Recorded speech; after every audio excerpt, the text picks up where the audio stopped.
Viewers, मशरिक़ वस्ता की आग अब बराह रास्त इसराइल के घर तक पहुंच चुकी है। अल हदीदा बंदरगाह पर इसराइली फ़ज़ाई हमलों के फ़ौरन बाद हौसियों ने बैलिस्टिक मीज़ाइल दाग दिया और इसराइल के शहरों में खौफ के सायरन बज उठे। सवाल यह है, क्या ये जंग अब सरहदों को फलांग कर इसराइल के अंदर दाखिल हो चुकी है? नेतन्याहू कतर पर हमास की मदद का इल्ज़ाम लगा रहा है, गज़ा पर बर्बरियत जारी रखने का ऐलान कर रहा है। इसराइली फ़ौज ने गज़ा शहर में दर अंदाजी के मनाजिर जारी कर दिए, मवासलाती राबते मुनक़ता हो चुके हैं और अमरीका ईरान पर नई पाबंदियाँ लगा रहा है। लेकिन क्या ये सब आग को बुझाएगा या मज़ीद भड़काएगा? इस व्लॉग में तमाम अपडेट्स आपके साथ शेयर करेंगे। आप देख रहे हैं 92 न्यूज़ डिजिटल और मैं हूँ हमजा तारड़। व्यूअर्स, इसराइल ने यमन के अल हदीदा बंदरगाह पर एक बार फिर फ़ज़ाई हमले कर दिए। अरब मीडिया के मुताबिक इसराइली फ़ौज ने बंदरगाह पर 12 फ़ज़ाई हमले किए और फ़ज़ाई कार्रवाई तकरीबन 10 मिनट तक जारी रही। इसराइली फ़ौज का कहना है कि यह कार्रवाई हौसियों की फ़ौजी सरगर्मियों के जवाब में की गई है और इसमें हौसियों के 10 मकामात को निशाना बनाया गया। सेहूनी फ़ौज ने इल्ज़ाम आयद किया कि अल हदीदा बंदरगाह से हौसी ईरान से असलहा वसूल करते हैं। इसराइली फ़ौज ने हमले से कबल बंदरगाह और वहाँ लंगर अंदाज जहाज़ों को खाली करने का इंतबाह जारी किया था। बंदरगाह के ज़राए के मुताबिक इसराइली हमलों का हदफ 3 वो डॉक्स थे जो पिछले हमलों के बाद बहाल किए गए थे। दूसरी जानिब हौसियों ने इसराइली फ़ौज की जारहियत के जवाब में इसराइल पर बैलिस्टिक मिसाइल दाग दिया, जिसके बाद इसराइल के कुछ इलाकों में सायरन बज उठे। हौसी तर्जुमान ने कहा कि वो इसराइली फ़ौज की वहशियाना कार्रवाइयों के खिलाफ इक़दाम करते रहेंगे। इसराइल की फ़ौज ने अपनी इस बमबारी का जवाब ये पेश किया है कि बंदरगाह के इंफ्रास्ट्रक्चर को इसलिए निशाना बनाया गया कि इसे ईरानी हिमायत याफ्ता हौसी इस्तेमाल कर रहे थे। मकामी ज़राए इब्लाग ने यह रिपोर्ट किया है कि इसराइली बमबार तैयारों ने इलाके में दर्जनों हमले किए, जिनमें उनका खुसूसी हदफ अल हदीदा बंदरगाह को नुकसान पहुँचाना था। इसराइली रियासत ने पिछले माह भी यमन में शदीद बमबारी करके हौसियों की नुमाइंदगी करने वाले उनके वज़ीर आज़म और उनकी काबीना के तकरीबन निस्फ अरकान को शहीद कर दिया था। ताहम इसराइली फ़ौज कहती है कि वो सिर्फ दहशतगर्दों को निशाना बनाती है। यमनी टीवी चैनल के मुताबिक इसराइली दुश्मन ने 12 जगहों पर बमबारी की। इन तमाम जगहों का ताल्लुक अल हदीदा बंदरगाह से ही था। यमनी हौसियों के फ़ौजी तर्जुमान याहिया सारी ने कहा, इसराइली हमलों के दौरान फ़ज़ाई दिफाई निज़ाम बरूए कार रहा, क्योंकि इसराइली दुश्मन ने जंगी जहाज़ों के ज़रिए हमारे मुल्क के ख़िलाफ़ जारहियत की है।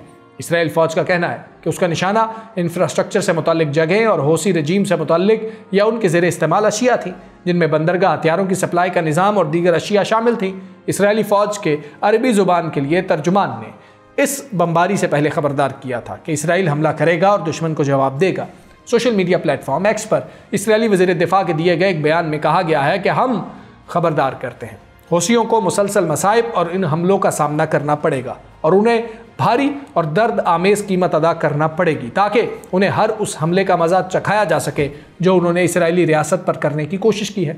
यमन के हौसी कबाइल, जिनकी दारुल हुकूमत सना के अलावा यमन के बेशतर हिस्सों पर हुकूमत है, गज़ा पर इसराइल जंग के आगाज़ के बाद अगले ही माह से गज़ा के फ़लस्तीनियों से इजहार यकजहती के लिए इसराइली टारगेट्स को निशाना बना रही हैं। इस दौरान जूं गज़ा में जंग को इसराइल ने अपने इत्तेहादियों से बढ़ावा दिया, हौसियों ने भी अपने हमलों को वसअत देते हुए इसराइल के इत्तेहादियों के जहाज़ों को बहीर अहमर में निशाना बनाना शुरू कर दिया।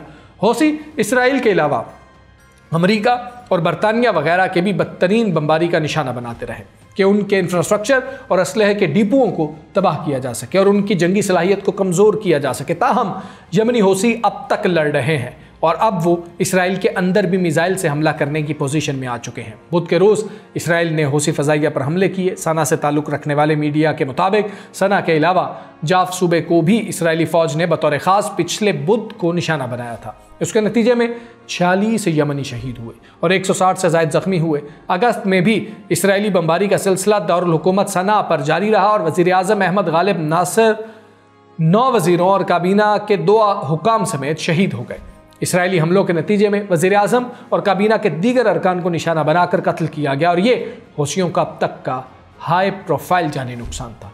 इसराइली वज़ीर आज़म नेतन्याहू ने कहा है कि दोहा पर हमला जायज़ था, क्योंकि कतर हमास को पनाह और मदद फराहम करता है। गैर मुल्की मीडिया रिपोर्ट के मुताबिक इसराइली वज़ीर आज़म नेतन्याहू ने मंगल को एक प्रेस कॉन्फ्रेंस में कहा कि गुज़श्ता हफ्ते दोहा के मरकज़ में हमास के रहनुमाओं पर हमला जायज़ था, क्योंकि कतर के हमास के साथ ताल्लुकात हैं।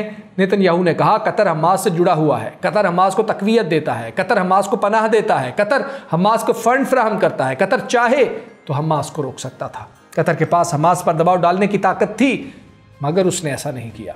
लिहाजा हमने जो किया वो बिल्कुल जायज़ था। इससे कबल नेतन्याहू का कहना था कि मैंने कतर में काम करने का फैसला काबीना के साथ किया, ये मेरी जिम्मेदारी थी और हमने व्हाइट हाउस को शामिल नहीं किया। हमले के बाद ट्रंप से मेरी कई बातचीत हुई और वो सब अच्छी थी। 9 सितंबर को इजरायली फौज ने कतर के दारुल हुकूमत दोहा में हमास रहनुमाओं पर हमला किया था, जिसके बाद पीर 15 सितंबर के रोज़ अरब और इस्लामी ममालिक के रहनुमाओं ने कतर में हंगामी इजलास मुनक्किद किया और इजलास के अख्ताम पर जारी होने वाले एक बयान में दीगर दुनिया के ममालिक पर जोर दिया गया कि वो इसराइल के साथ अपने सिफारती और इक्तसादी ताल्लुकात पर नज़रसानी करें। कतर के अमीर तमीम बिन हमद अल सानी ने भी इसराइली वज़ीर आज़म नेतन्याहू पर तनकीद की और कहा कि इसराइल अरब दुनिया को अपने असर और रसूख के तहत लाना चाहता है। कतरी अमीर ने कहा कि गुज़श्ता हफ्ते दोहा पर हमले का मकसद गजा से मुतालिक मुज़ाकरात को बंद गली की जानिब धकेलना था। दूसरी जानिब इसराइली वज़ीर आज़म नेतन्याहू का कहना है कि काबिज़ इसराइल गजा में फ़ौजी जारहियत जारी रखेगा। गजा के शहरियों को इलाके से जाने की हिदायत दी, ताहम हमास उन्हें जाने से रोक रही है।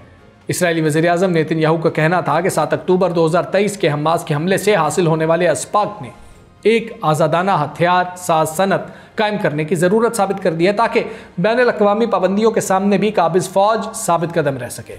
इसराइली वज़ीर आज़म ने कहा कि वो इस माह अमरीका जाएंगे, जहां वो जनरल असम्बली में अपनी तकरीर के बाद सदर ट्रंप से मुलाकात करेंगे। उनका कहना था कि अमरीकी सदर ने मुझे व्हाइट हाउस की दावत दी है, मैं अक़वाम मुत्तहिदा में अपनी तकरीर के बाद उनसे मिलूंगा। इसराइली वज़ीर आज़म ने इससे कबल कहा था कि फ़ौज गजा शहर में दुश्मन को ख़त्म करने और इसी दौरान शहरी आबादी को खाली करवाने के लिए काम कर रही है। नेतन्याहू का कहना था कि हमारी हुकूमत अहले गजा को तेज़ी से निकालने के लिए इजाफी गुजरगाहें खोलने की कोशिश में मसरूफ़ है, ताकि आम शहरियों को जंगजुओं से अलहदा किया जा सके जो फ़ौज के अहदाफ हैं। इसराइली फ़ौज का कहना है कि वो जंग के अहदाफ हासिल करने तक अपने ऑपरेशन जारी रखेगी और हमास की हमलावर सलाहियत का खात्मा करेगी। इसराइली काबिज़ फ़ौज ने गुज़श्ता रोज़ ऐलान किया था कि गजा के सबसे बड़े और तबाहाल शहर में ज़मीनी कार्रवाई शुरू हो गई है। एक इसराइली फ़ौजी एहलकार का कहना था कि शहर में तकरीबन 3000 हमास के जंगजू मौजूद हो सकते हैं। काबिज़ फ़ौज का कहना था कि ज़मीनी दस्ते शहर के अंदर दाखिल हो रहे हैं और वस्ती शहर की तरफ पेशकदमी में मसरूफ़ है।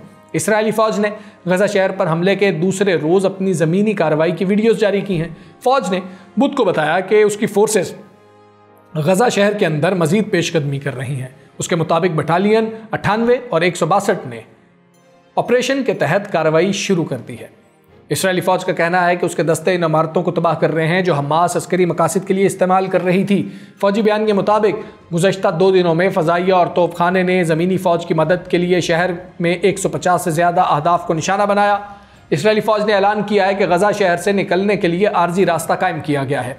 फ़ौज के तर्जुमान अवैखाई और दरई ने एक्स प्लेटफॉर्म पर पोस्ट करदा एक बयान में कहा कि शहरियों की नकल मकानी के लिए शारा सलाहुद्दीन को 48 घंटे के लिए खोला गया है, जो आज दोपहर से जुमा दोपहर तक फाल रहेगा। ये शारा गजा के शिमाल से जुनूब तक साहिल के मतवाजी है। उधर फ़लस्तीनी टेलीकम्युनिकेशन कंपनी ने ऐलान किया है कि गजा शहर और शिमाली इलाके में इंटरनेट और फ़ोन सर्विस मुकम्मल तौर पर मुनक़ता हो गई है। फ़लस्तीनी वज़ारत सेहत ने बताया कि इसराइली फ़ौज ने रात गए बच्चों के हस्पताल को निशाना बनाया।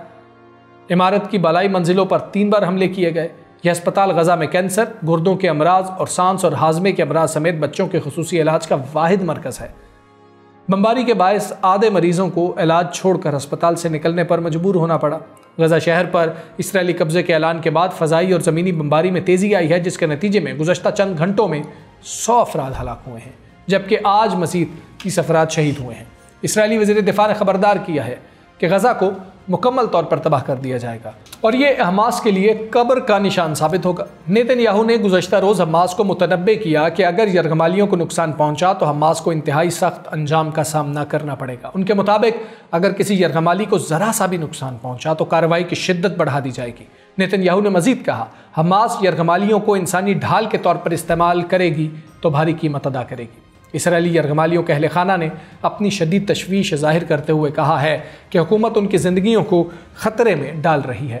फ़ौजी आदादोशुमार के मुताबिक गजा में 48 इसराइली अब भी कैद हैं, जिनमें सिर्फ 20 के ज़िंदा होने की इत्तला है। अक़वाम मुत्तहिदा के मुताबिक गजा के तकरीबन 4 लाख अफराद शहर छोड़कर जनूब की तरफ मुंतकिल हो गए हैं, ताहम पूरे मैसूर इलाके में कोई महफूज मकाम मौजूद नहीं है। उधर अमरीका अपनी हरकतों से बाज नहीं आ रहा। अमेरिका ने ईरान की फौजी फंडिंग को निशाना बनाने के लिए नई पाबंदियां आयद कर दी हैं। अमेरिकी महकमा खजाना के मुताबिक पाबंदियां हांगकांग और यूएई की शख्सियात और इदारों पर लगाई गई हैं। रॉयटर्स के मुताबिक अमेरिकी महकमा खजाना ने ईरान से मुतल्लिक नई पाबंदियों का ऐलान करते हुए ऐसे अफराद और इदारों को निशाना बनाया जिन पर तेहरान की फौजी सरगर्मियों के लिए माली मुआवनत फराहम करने का इल्ज़ाम है। उनमें हांगकांग और मुत्तहिदा अरब अमारात में मौजूद बाज़ इदारे भी शामिल हैं। अमेरिकी महकमा खजाना के मुताबिक पाबंदियों की जद में आने वाले अफराद और कंपनीज ने फंड्स की मुंतकली में किरदार अदा किया, जिसमें ईरानी तेल की फ़रोख्त से हासिल होने वाली रकूम भी शामिल है।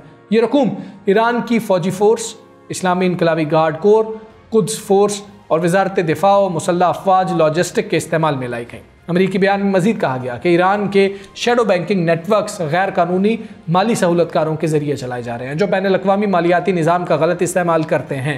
ये नेटवर्क्स बैरून मुल्क फ्रंट कंपनीज और क्रिप्टो करेंसी के जरिए मनी लॉन्ड्रिंग करके आलमी पाबंदियों से बचने की कोशिश करते हैं। अमेरिकी कवानीन के तहत पाबंदियों का निशाना बनने वाले अफराद या इदारों के साथ किसी भी किस्म की कारोबारी लेन देन अमेरिकी शहरियों और कंपनियों के लिए ममनू है। व्यूअर्स, इसराइल के हमले, हौसियों के मिसाइल, ईरान पर पाबंदियाँ, कतर पर इल्ज़ामात, ये सब मिलकर एक बड़े तूफ़ान का पेश खैमा है। यमन के हौसी पहली बार इसराइल के दिल में ज़रब लगा रहे हैं। गज़ा में खून की नदियाँ बह रही हैं और ख़ित्ते का हर मुल्क खींचा जा रहा है इस आग की लपेट में। सवाल यह है, क्या ये सिर्फ गज़ा की जंग है? तीसरी आलमी जंग की तैयारी है? याद रखें, अगर ये आग मज़ीद फैली तो मशरिक़ वुस्ता का कोई मुल्क, हत्ता कि इसराइल के बड़े बड़े इत्तेहादी भी इसकी लपेट से बच नहीं पाएंगे। असल कहानी ये नहीं कि इसराइल ने कितने हमले किए, असल कहानी ये है कि अब इसराइल के अंदर भी खौफ के साए गहरे हो चुके हैं। आपकी राय क्या है? कमेंट सेक्शन में ज़रूर बताइए। मुझे इजाज़त दें। अल्लाह हाफ़िज़।